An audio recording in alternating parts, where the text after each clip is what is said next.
সবাই কেমন আছো? আশা করি খুব ভালো আছো, আমিও খুব ভালো আছি। আজকে আমাদের ঘুরতে আসার সেকেন্ড দিন। আজকে আছি ইচ্ছেগাঁওতে।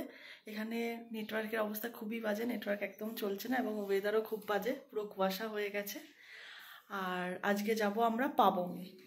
তো গাড়ি এসে অলরেডি দাঁড়িয়ে আছে, আমরা এখন লাগেজ প্যাক করছি, তারপর ব্রেকফাস্ট করে আমরা বেরোবো।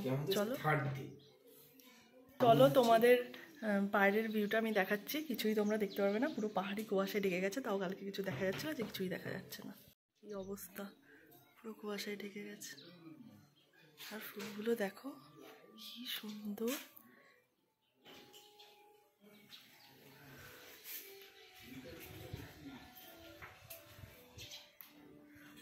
এদিকের ফুলগুলো দেখো।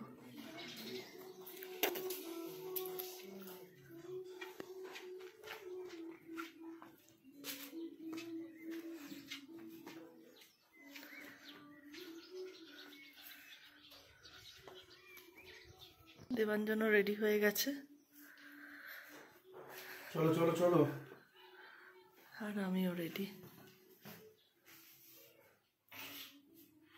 তারপর আমরা করে নিলাম ব্রেকফাস্ট। আমি আর মৌ খেয়েছিলাম ম্যাগি, আর সুশোভনদা আর দেবাঞ্জন খেয়েছিল রুটি আর ছোলার তরকারি। তারপরে আমরা গাড়ি করে বেরিয়ে পড়লাম পাবং যাওয়ার উদ্দেশ্যে। পাবং যাওয়ার আগে যেই যে স্পটগুলো পাবো তো সেগুলো আমরা দেখে নিই, তারপরে আমরা পাবং পৌঁছাবো। রাস্তাতে শুরু হয়ে গেল বৃষ্টি, তার জন্য আর কোনো স্পট দেখা হলো না। সোজা আমরা চলে গেলাম পাবং হোমস্টেতে। চলো তোমাদের ঘুরিয়ে দেখাই। গেছি পাবং হোমস্টে, তার ফ্রন্টটা, আর এটা তার ব্যাক পাইনের গাছ। কি কি ও মা,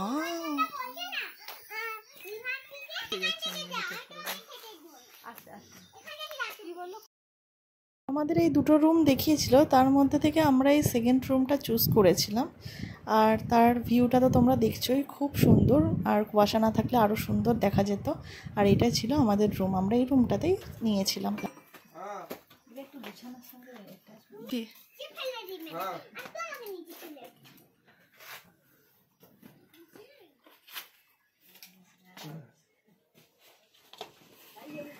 আমরা লাগেজ টাগেজ ঘরে ঢুকিয়ে তারপরে এখানটা একটু বসে প্রাকৃতিক দৃশ্য দেখছিলাম, আর সাথে সাথে আমাদের দিয়ে দিয়েছিল চা। তারপরে আমরা করে নিলাম ওই দুপুর 1টা নাগাদ লাঞ্চ। আর লাঞ্চের যে ঘরটা ছিল সেই ঘরটা ছিল খুব সুন্দর। চলো তোমাদের ঘুরিয়ে দেখাচ্ছি।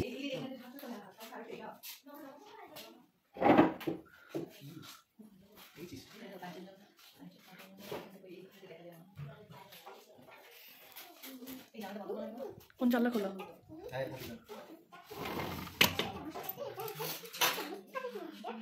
যে আমাদের দিয়েছিল ভাত, সবজি, ডাল, মাছ। আর মাছ এতদিন বাদে পেয়ে আমরা সবাই খুব খুশি ছিলাম। আর খাবার দাবারের টেস্ট দারুণ ছিল।